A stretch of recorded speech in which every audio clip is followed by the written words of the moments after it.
Muri yeZimbabwe aiwa yemone mukomana anonzi Chris Mutsvangwa aiwa achizofa nestress manje. Chris Mutsvangwa osara asina chainacho. Muri yeZimbabwe nokuti pane nyaya yanga yakangonyararwa nevanhu asi yazongosimudzwa aiwa ikabva yapisa ndowe nyaya yakukurukurwa muzuva ranhasi.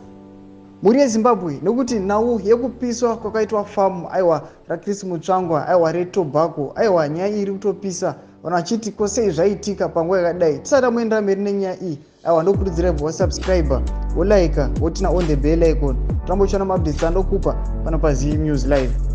Saka muri yeZimbabwe vanouya nyaya iyi inobuda ichitogwa muZVAITWA vachinyora vachiti the attack reportedly involved the use of grenades leading to the destruction of the farm tobacco crop along with significant financial losses. Mujatisi account indicates that Chris Mutsvangwa and his family narrowly escaped the farm during the incident. Sandunya iri kutagwa nevanhu veZVAITWA vachiti aiwa vakanga vakatoatakiwa nemagrenades. Tinotoshamisa magrenades wo anotowanikwa muZimbabwe macivilians. Saka muri yeZimbabwe tabva taona kuti vaneZVAITWA vanje vanobva vachikomenda vachitaura kuti aiwa hatidai kutaura mazita asi zvinhu zvawira Mutsvangwa zvinhu zvikuru. Vanonyora vachiti vaMutsvangwa vowirwa nemunyama 1 ukudyirwa bota 2 ubva vapisirwa famu yavo mushure kwazvo pabva yobva yavadzinga basa.